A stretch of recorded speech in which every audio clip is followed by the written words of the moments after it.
Hello everyone, you are again welcome to Alice Era, and I think this is going to be third video lecture in which I am going to discuss about armature reaction in DC machine. तो इससे पहले के video lecture में हमने winding factor जो आपके syllabus में winding factor और जो distributed winding and concentrated winding as well as in first video lecture I have talk about machine introduction. So if you have not watch then firstly उसको देख लीजिए. और आज के वीडियो में हम आर्मेचर रिएक्शन को बहुत अच्छे से कवर करने वाले हैं.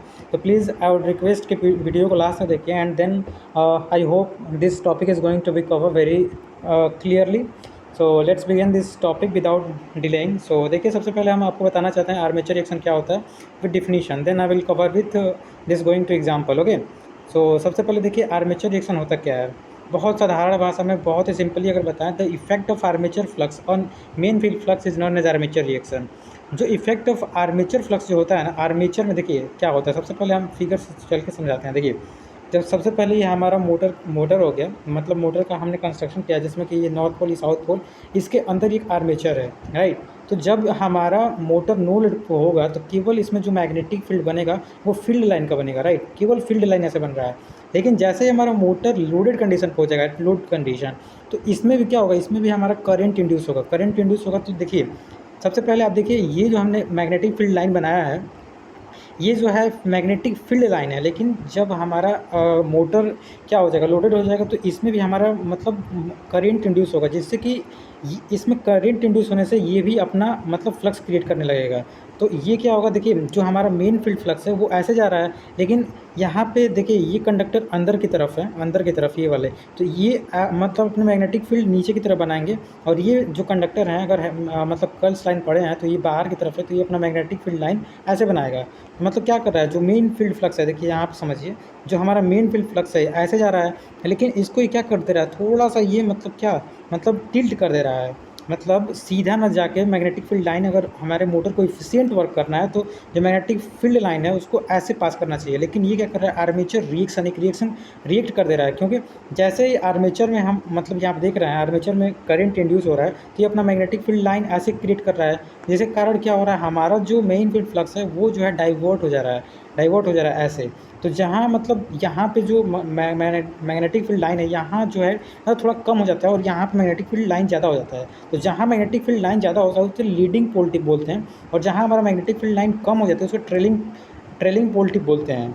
अब इसको हम आपको समझा दिए, अब चलते हैं डिफिनीशन की तरफ, वहाँ से और अच्छे से समझ में आएगा. देखिए फिर से एक बार हम बताते हैं.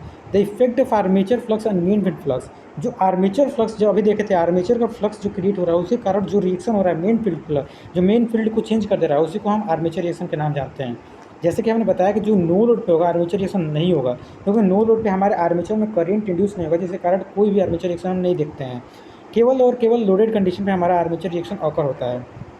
हमने वही लिखा है. फिर जो हमने बताया, when generator is loaded the condition armature is negligible. जब हमारा नो लोड होता है आर्मेचर करंट नेग्लेजिबल होता है, इसलिए मतलब हमारा आर्मेचर रिएक्शन नहीं होता है. जैसे ही लोडेड कंडीशन होता है वहाँ पे आर्मेचर में कुछ करंट रहा होता है, जिसके कारण कि वो हमारे मेन फील्ड जो फ्लक्स लाइन है उसको क्या करता है, वो उससे मतलब डिस्टर्ब करता है, जिससे कि एक रिएक्शन होता है. उस रिएक्शन को हम आर्मेचर रिएक्शन के नाम से जानते हैं. मतलब आर्मेचर के कारण जो रिएक्शन हो रहा है, आर्मेचर के कारण एक रिएक्शन हो रहा है जो कि मेन फील्ड फ्लक्स को हमारा चेंज कर रहा है, इसलिए इसका नामकरण किया गया है आर्मेचर रिएक्शन. आर्मेचर रिएक्शन से होता क्या है, देखिए आर्मेचर रिएक्शन से दो मेन डिस्टर्बेंस आती हैं. एक तो डीमैग्नेटाइज होता है, एक क्रॉस मैग्नेटाइज होता है. अब डीमैग्नेटाइज और क्रॉस मैग्नेटाइज क्या होता है उसको हम आपको बताते हैं. देखिए demagnetise, from name it's very clear, demagnetise मतलब मैग्नेटाइजेशन को कम करता है. Reduce the main field flux which reduces, मतलब जो हमारा मेन फील्ड फ्लक्स है उसको रिड्यूस करेगा. जब रिड्यूस करेगा तो हमारा जो टर्मिनल वोल्टेज है वो कम होगा, और टर्मिनल वोल्टेज जब कम होगा तो हमको मोटर से टॉर्क भी कम होगा. तो डीमैग्नेटाइज का ये लॉसेस हैं. और डीमैग्नेटाइज आप बस देख ही लिए कि डीमैग्नेटाइज मतलब क्या, मैग्नेटिक फील्ड लाइन कम हो जा रही है, तो उसको हम डीमैग्नेटाइजेशन के नाम से जान रहे हैं. अगर क्रॉस मैग्नेटाइजेशन की हम बात करें तो distortion of main field flux. देखिए यहाँ पे मेन फील्ड फ्लक्स जो ऐसे आ रहा है इसको ये डिस्टर्ब कर रहा है यहाँ पे. तो यहाँ पे जो हो रहा है डी मतलब यहाँ पे क्रॉस मैग्नेटाइजेशन हो रहा है, और यहाँ पे डीमैग्नेटाइज मतलब मैग्नेटिक फील्ड लाइन को यहाँ पे कम कर दे रहा है, तो ये डीमैग्नेटाइज यहाँ पे हो रहा है. और यहाँ पे जो हो रहा है मैग्नेटिक फील्ड लाइन को इधर उधर कर दे रहा है, तो इससे यहाँ पे क्रॉस मैग्नेटाइजेशन हो रहा है. तो आप बहुत अच्छे से देख लिए कि दो इफेक्ट होता है आर्मेचर रिएक्शन के, और दोनों इफेक्ट जो होते हैं डीमैग्नेटाइजेशन और क्रॉस मैग्नेटाइजेशन होते हैं, जिसके कारण हमारा जो टर्मिनल वोल्टेज है वो कम हो जाता है, और हमारा जो एफिशिएंसी है मोटर का वो घटने लगता है. तो यहाँ पे हमने बहुत अच्छे से आपको बताया कि आर्मेचर रिएक्शन क्या होता है, आर्मेचर रिएक्शन लोडेड कंडीशन क्यों नहीं होता है, लोडेड कंडीशन पे क्यों होता है। उसके बाद थोड़ा हम अब इसको हम जान लेते हैं कि एमएनए और जीएनए क्या होता है। देखिए, जो हमारा एमएनए होता है, एमएनए और दो यहाँ पे लाइंस होती हैं, मतलब मोटर जब आप पढ़ेंगे तो उसमें दो लाइंस होती है, एक एमएनए होता है और एक जीएनए होता है। एमएनए का फुल फॉर्म होता है मैग्नेटिक न्यूट्रल एक्सिस और जीएनए का नाम होता है जियोमेट्रिकल न्यूट्रल एक्सिस। अब इसको बताते हैं। देखिए, जो हमारा ये मतलब ये हम डायग्राम मतलब बनाया है, तो हमारा जो मोटर के मिडिल में हमेशा जीएनए होता है, लेकिन एमएनए जो होता है मैग्नेटिक न्यूट्रल एक्सिस होता है, ये हमारा मतलब चेंजेबल होता है। जैसे जैसे हमारा मतलब आर्मेचर रिएक्शन होता है, ये ब्रश को शिफ्ट करता है। ब्रश जैसे मतलब मेन फील्ड फ्लक्स है उसके 90 डिग्री हमेशा एमएनए होता है। जैसे मेन फील्ड फ्लक्स, जैसे यहाँ पे देख सकते हैं, मेन फील्ड फ्लक्स ऐसे आ रहा है, तो हमारा अब एमएनए यहाँ पे आ जाएगा, लेकिन जीएनए जहाँ पे है वहीं पे रहेगा। तो जीएनए जो होता है मशीन के सेंट्रल पार्ट में जीएनए होता है, जियोमेट्रिक न्यूट्रल एक्सिस, लेकिन एमएनए जो होता है हमारा मतलब ये 90 डिग्री मेन फील्ड फ्लक्स से होता है।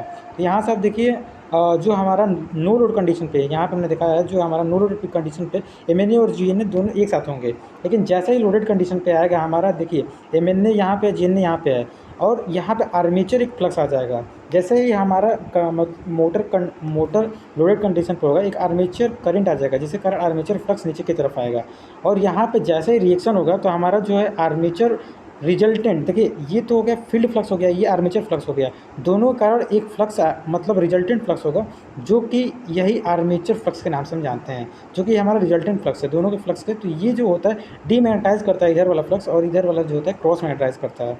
उसके बाद अगर हम ये तो आर्मेचर रिएक्शन बहुत अच्छे से हमने कवर किया। आई होप इसमें कोई आपको डाउट ना हो। डाउट हो then you can ask in comment, I will try my best to make you understand. उसके बाद हम पढ़ लेते हैं कि जो आर्मेचर रिएक्शन होते हैं उसका इफेक्ट क्या होता है। देखिए, किसी भी मशीन या जनरेटर मोटर में आर्मेचर रिएक्शन होगा उससे आयरन लॉसेस बढ़ेंगे। क्यों आयरन लॉसेस बढ़ेंगे?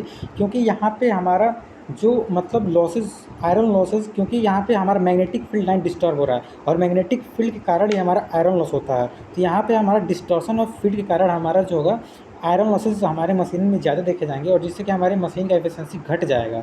तो आर्मेचर रिएक्शन का यही घाटा है। दूसरा क्या होगा? Due to unsuccessful commutation process brushes are required to change frequently. जो मतलब कम्यूटेशन आप जानते हैं कि एसी को डीसी में कन्वर्ट करता है। आप जानते नहीं होंगे तो जस्ट बार कम्यूटेशन ही आने वाला है, जो कि एक प्रोसेस होता है जिससे कि हम करंट, एसी करंट जो हमारा मतलब जनरेटर जनरेट करता है उसको हम डीसी में मतलब चेंज करते हैं। तो मतलब हमारा ब्रश को शिफ्ट करना पड़ेगा, क्योंकि हमने यहाँ पे बताया कि जो हमारा एमएनए है वो ब्रश जो मेन फील्ड फ्लक्स लाइन है उसके 90 डिग्री होगा। जैसे जैसे मान के चलिए हमारा फील्ड लाइन ऐसे होगा, फील्ड लाइन चेंज होगा, तो हमारा एमएनए भी चेंज होगा 90 डिग्री। इसलिए हमारा ब्रश शिफ्ट करना पड़ता है। ब्रश शिफ्ट अगर नहीं करेंगे तो स्पार्क होने लगेगा, चिंगारी होने लगेगा, जिससे कि हमारा वाइंडिंग जलने का खतरा रहेगा। उसके बाद अगर इसके तीसरा इफेक्ट की बात करें तो ये इंक्रीज मेंटेनेंस एंड रिपेयर, मतलब जैसे हमारा मशीन ख़राब होती है इसमें मेंटेनेंस रिपेयर करना पड़ेगा। चौथा अगर बात करें तो ये क्या होगा? देखिए, ये जो हमारा आर्मेचर रिएक्शन का कारण जो है कंपनसेट आर्मेचर रिएक्शन कहाँ गया? हाँ, in order to compensate armature reaction the machine become expensive. मतलब आर्मेचर रिएक्शन को हम कंपनसेट करने के लिए मेथड का कुछ यूज करेंगे जो कभी नीचे पढ़ेंगे, इसी कारण हमारा जो मशीन हो जाता है एक्सपेंसिव हो जाता है।